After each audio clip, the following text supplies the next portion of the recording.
In town and country, passionate gardeners spent every spare moment creating their very own horticultural masterpieces. Now Carol Klein and Dermot Gavin are visiting some of them, the finest gardens in Northern Ireland.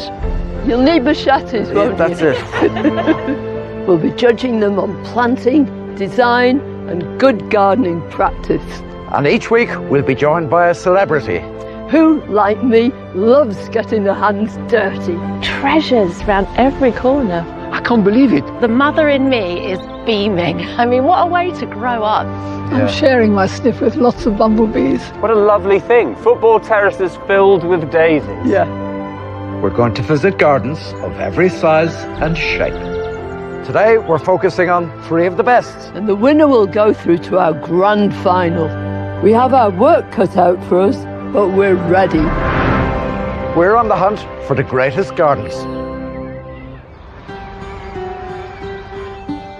With 3 incredible gardens to inspect and enjoy, Dermot and Carol will be joined by a very special guest.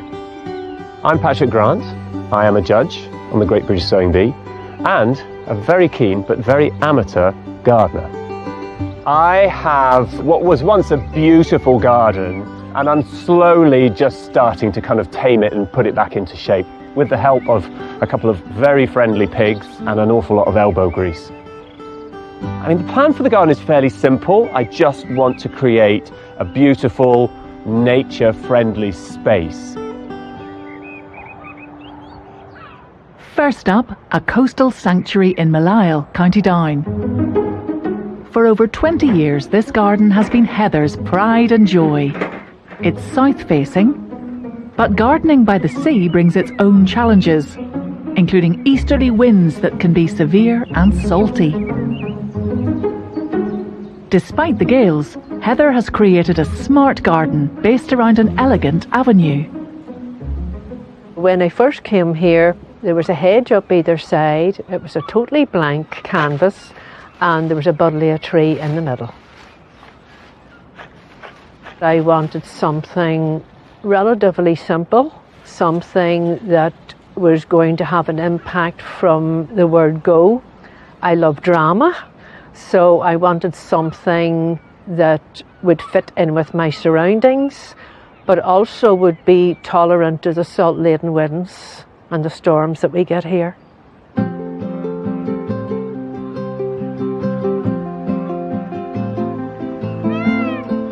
Ooh, hear the Right peacock. on cue, the peacock squawk. Yeah, it's so Dermot coming. Yeah. But, you know, it's kind of appropriate because it's a grand vista. Reminds me of Beverly Hills. But it's actually, I think it's nicer than that because there's so much variety to the height of these palms and the shape of them. It's like a Busby Berkeley dance routine.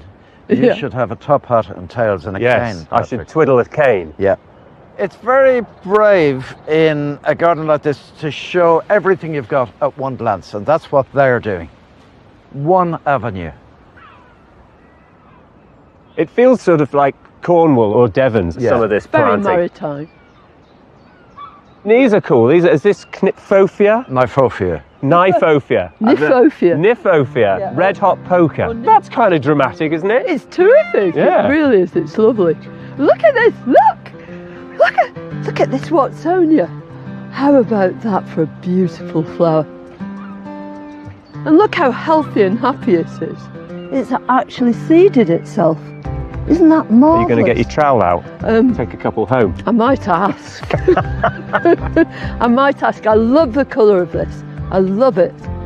That leaf shape again sort of pops up all over this garden. Is that the kind of wind blown? Yeah, exactly. It's- It's one of the, it's a protection against the winds, against those salt-laden winds. So many it's- devices that seaside Exactly, plants use. employ. Oh, Yeah. There is another great seaside shrub. So that hebe from New Zealand is. Yeah.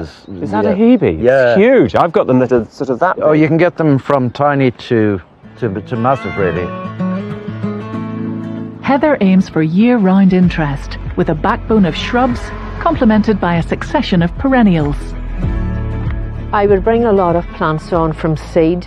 I dabble a bit in vegetables, and there's nothing more pleasurable for me than to plant a seed, nurture it, bring it on, and eventually pick it out of the garden to eat it. the joy of growing vegetables in the middle of all this I love mayhem. this is what my mother does. Her veg and her fruit are all in the middle of her flower beds. She's 81 and she's not as nimble on her feet as she used to be, but she still sort of tiptoes through and tries to get bits and bobs, but I love it. I tell you, that rose is doing very well, surprisingly. All the roses are. There's a kind of tradition of that roses do well at the seaside. And look, see this little geranium that's peeping out? Oh, yeah. This is from the seaside. It's geranium sanguineum, but now it's called striatum. It used to be called lancastrians because it comes Why does it change its name? It comes from walnut because some botanists thought it should. But I've actually seen it growing in sand, Right. no soil, and thriving, so it's happy here too. Yeah.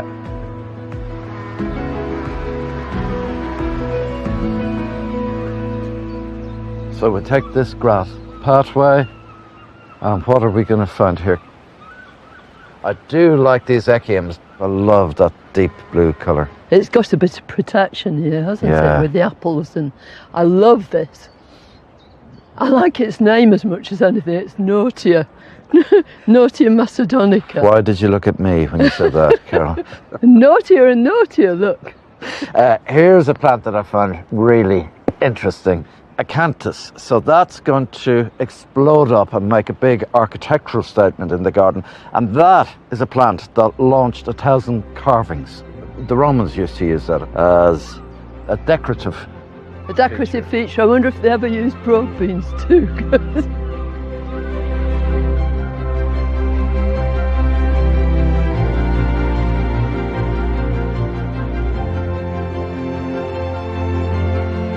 And how about this for a salvia? That's gorgeous, isn't it? These flowers are so delicate. Salvia forskolii, and it's one of the best self-seeders there is. Look at it. Yeah, it's definitely going for a wander, isn't it? Yeah. And speaking of wandering, Yeah. nothing can wander like this Erigeron. Erigeron carvinskianus, otherwise known as Mexican fleabane. Fleabane? Yeah, there's a little story about it. Yeah? Take a seat. It's going to be a long one, is it?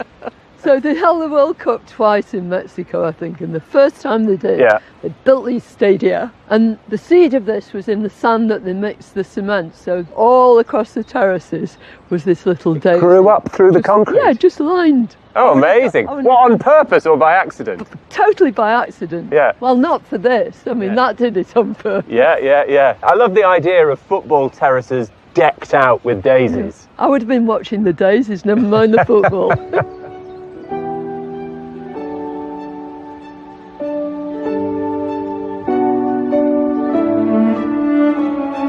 It's a garden that gives us more than what's at first obvious. We have a little vignette here.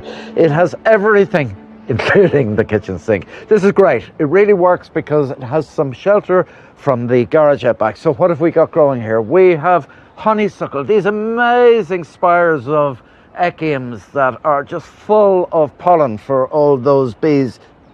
We have valerian, we have geranium, roses everywhere. It's a beautiful part of the garden. Shelter is everything in this little courtyard.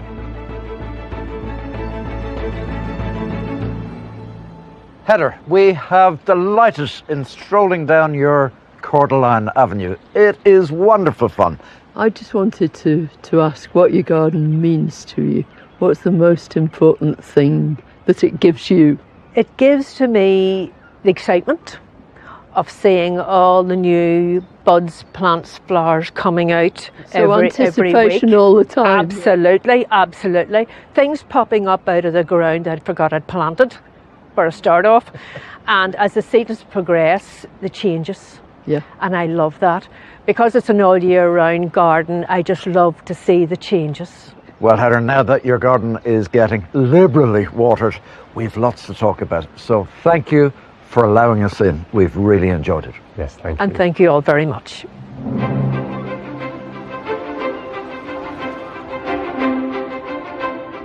As the rain falls on Mill Isle, our judges head inland to Benfarden, Ballymoney in County Antrim, where retired dairy farmer Sean has created a woodland garden in memory of his wife, Linda. Brocka Wood stretches across 15 acres of rewilded farmland. There's a large pond and a woodland walk for our judges to discover. Nobody had set foot in here for 80 years. Mother Nature took over, so it was basically just a jungle. There was no plan. Ideas came into my head. Where those ideas came from, I don't know, but I got great pleasure making those ideas come to fruition. Every single morning, I've been up at 5:30, 6 o'clock, breakfast down here, getting at it, and that was it.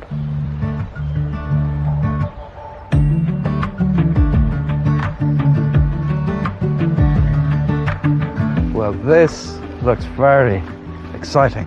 The setting is wonderful, isn't it? As pretty as can be. It's Wonderland. Wow.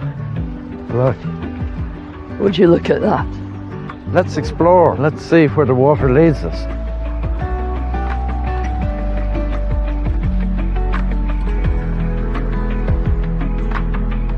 Can you see the reflection on these buttercup petals? They're just shiny, aren't they? Oh, it's an absolute joy, isn't it? This gorgeous buttery suede. Yeah, it's beautiful. And just underneath them, you have the clover, the flower of the clover, which full of pollen for those bees. Yeah. And when the buttercups are over and have turned to seed, then the clover will really come into its own, won't it? And it'll be there. But look, every so often, Ragged Robin, you see it? Yeah. Like somebody's torn all its petals. Yeah. I like these bog cotton. It's like a sort of army of silkies Yeah, isn't pecking it? away by the side of the pond. And then if you look through here, there's yellow rattle. So that sparkle continues right down to the base of the meadow. Oh, it's wonderful. It's joyful, isn't it?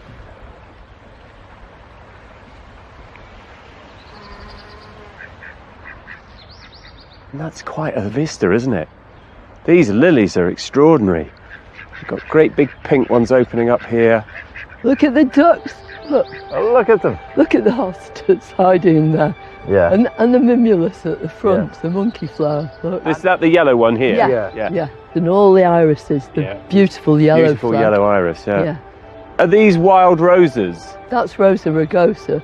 So it is native to Japan. but it's been used everywhere. They use it in the middle of French motorways because Right. it takes in all those fumes and cleans the air. And it's all along the coast. It's escapes everywhere. I can't wait to have a go on that boat. 2 men and a little lady in a boat.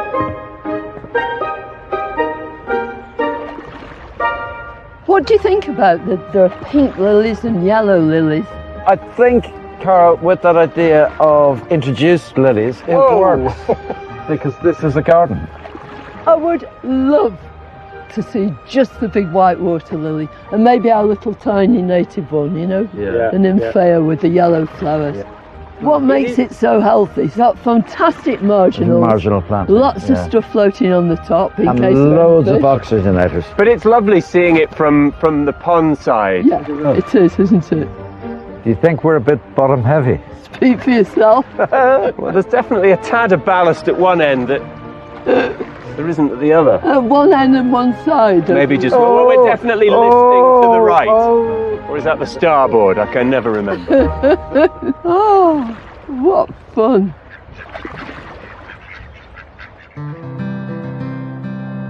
Sean's woodland garden has become a sanctuary for wildlife. Brock is Irish for badger, so I named the whole thing Badger Wood. I have badgers come in every single night around the wood. There's a 1-mile walk around the edge of the woods, leading to a large peat bog. Feels like we've dropped into the New Forest here. Well, it could have been a forest kind of millions of years ago, but what it is now is a bog. And what It's a peat bog. Boggy. a peat boggy, yes, springy underfoot, isn't it? But what's great is he's opened it up and put pathways through, because we used to really abuse bogs on this island, and now a pathway through is going to enable people to learn about them Yeah. and learn about the peat that's underfoot here. So what would that peat have been created by? Sedge or Sphagnum trees? moss, sedge tree, all of that. building up over years and years, and it would have been very wet, and it would have been a great carbon sink, and it would have had a habitat on top of it, much like we're seeing now with the birch and the scrub, and of course the heathers.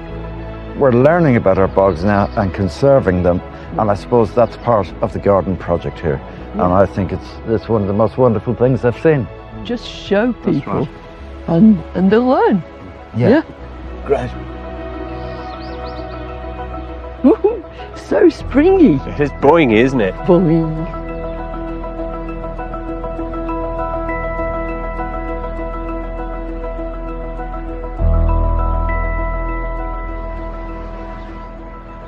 I'd like to know how you came about this amazing mix of plants. There's an almost sort of accidental feel to it. The whole thing has been an accident really from the beginning. The whole thing came about in 2020 during lockdown. Most people were gardening and they left a lot of plants and stuff out in the roadside by my house. So some generous neighbours knew you were building a pond and Yes. thought, here you go, I'll just Yes. drop this at the bottom of his lane. Mm-hmm. If it works, it works. And you just said thanks very much. The very thing. The plants here that you see, yellow rattle and stuff like that there, that was sown by myself 3 years ago. Working into it. It's working very well. Some things survived and some things didn't, but the yellow rattle is surviving very, very well. Yeah. Some people will probably think I'm a wee bit crazy. Other people get the same feeling, the same atmosphere as what I do myself. A connection, a spiritual connection, a peace inside themselves. I think that's what we're all getting. It's amazing. Serene, beautiful, full of creatures, and today full of us. We have loved it. Thank you very much. You're most welcome. Loved every minute. Don't want to go away. I'll get you a tent. Carol may want to linger, but there's one more garden for our judges to explore at Iona Cottage in Grey Abbey, County Down. Home to Darren, Victoria and their greyhound Maya. The corner where the summer house is where our focus was initially, and everything expanded from that, left and right from the summer house. We knew we were going to spend a lot of time in this garden, and that's why we made the garden a huge focus as soon as we come home from work, straight outside. I love flowers and I love colour, so I knew it had to be floriferous and as colourful as possible. So I'd probably describe it as a wee bit romantic, definitely cottage garden style. I've lots of gardening friends, and one of the nicest things to do is to swap cuttings. That's probably how the majority of our garden has been created, actually. I love all flowers and plants, but if I was really forced to pick one, it'd probably be the foxgloves. They just happen to self-seed in the right places. The rabbits don't eat them, the slugs don't eat them, and the bees love them. And it's just one of life's simple pleasures, watching bees just going in and out of a foxglove.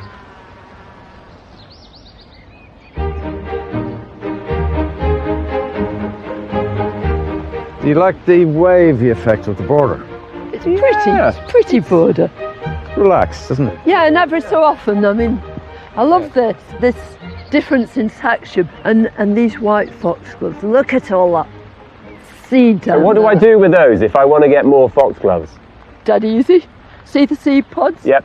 When it's starting to go brown, take it off, burst it apart, keep your seed, and then sow it on the top of a little, I use half seed trays. Okay. You know? Sprinkle it on the surface, very sparsely. That's All right. the trick, not too much of it. Yeah. Bit of grit on the top, water it from underneath, Okay. just sand it in the washing Yeah. up bowl. Right. And in the autumn, nice big rosettes of plants to put out. Yeah. But you've got to do it every year because it's got to catch up, because it's a biennial, so you get flowers the second year. So Right. 1, 2, 1, 2.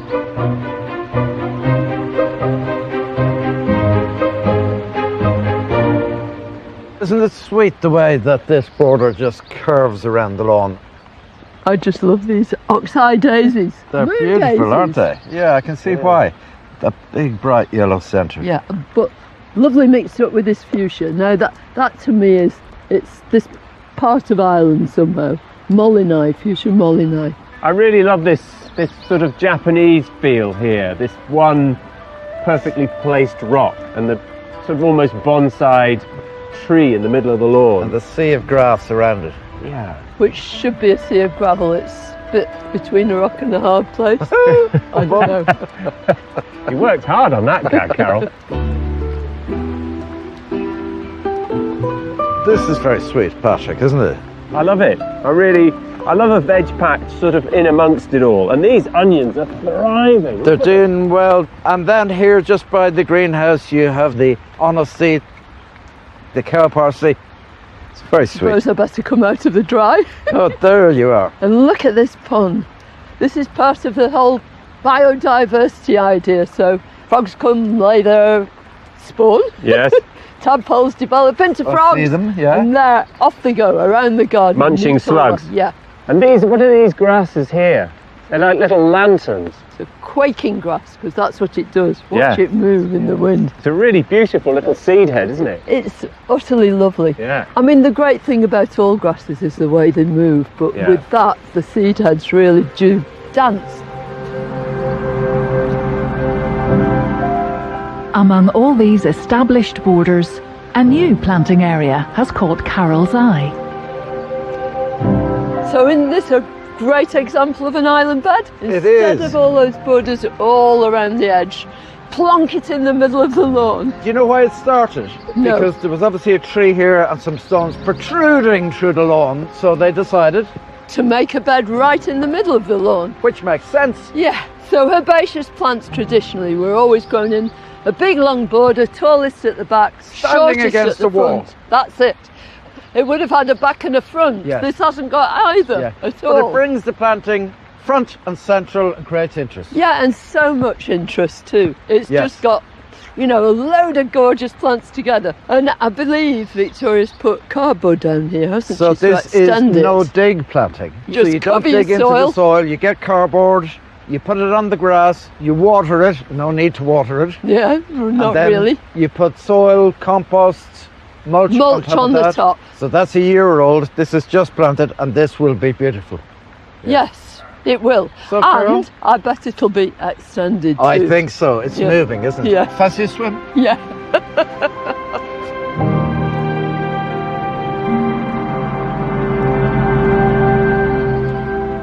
I heard there was a big gunnerer, but this is a seriously big gunnerer. It's monstrous. It's an absolute monster. Gargantuan, isn't it? I was going to say it's to scale with you, but it's even bigger, isn't it? I feel Lilliputian next to it. I have never seen a plant this big. I mean, apart from a tree, Yeah, this is- exactly. and it almost feels like one. Although this is the kind of spectacular plant that people have been putting in, just to show off. Yeah. There's so much of it and it spreads so much Yeah. that the RHS have now said, no, No more. it's illegal to plant it. And if you've got one, you've got to try and control it and Yeah. make sure it doesn't spread. Can you imagine trying to control Well, exactly. It feels like the day of the trip it? is. It does. Yeah, it'll take some taming, this monster. It will, but I'll tell you what, it's very handy umbrella, isn't it, in this kind of weather? Yeah, I'll go under this one. Yeah. You can go under this. Thanks very much. What are you trying to say?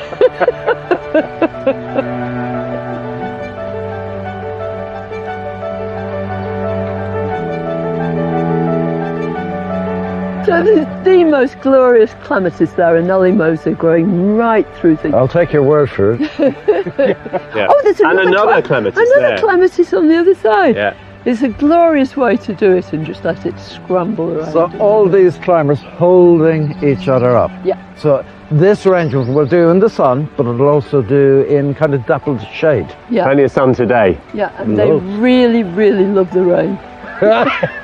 Just like us. Just as well. Come on in here. Okay. We all need a little.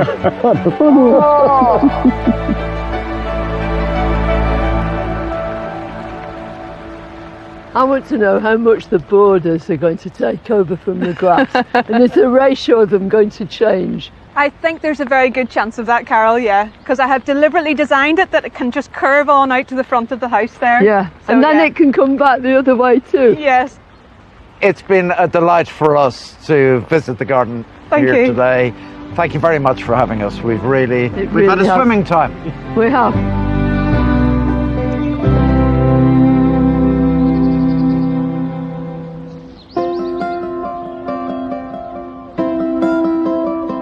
The judges have seen 3 wonderful gardens, but only one can go through to the final.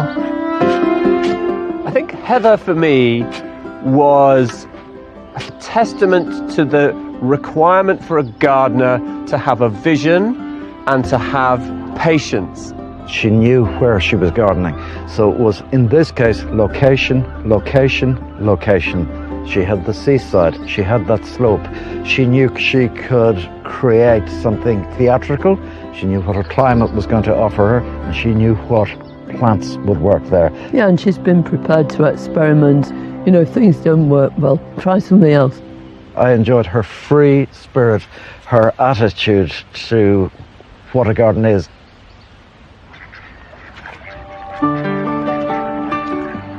I found with Sean, you couldn't separate the man from his creation. There was his strength, dignity, quiet elegance. It was all there.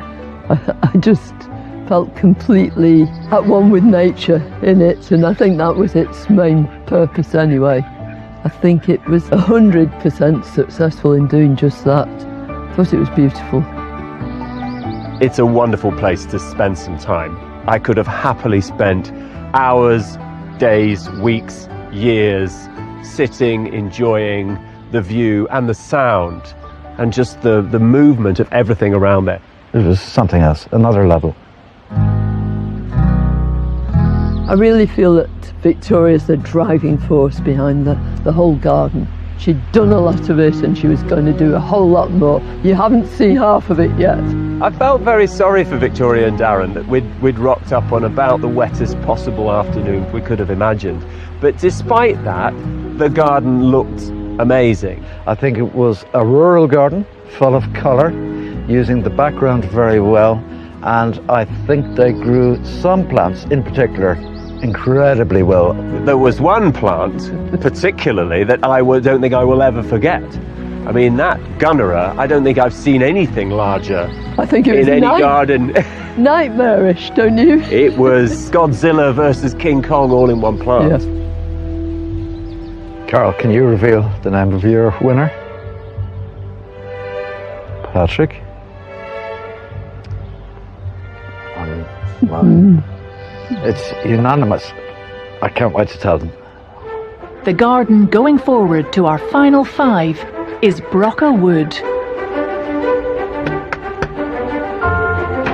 Hey! Hi, Sean. Dermot! Congratulations, Sean.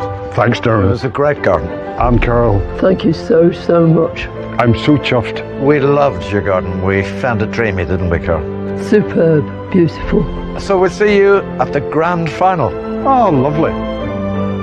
Sean is one of 5 finalists, all with their eyes on the prize, each hoping that theirs will be the greatest garden.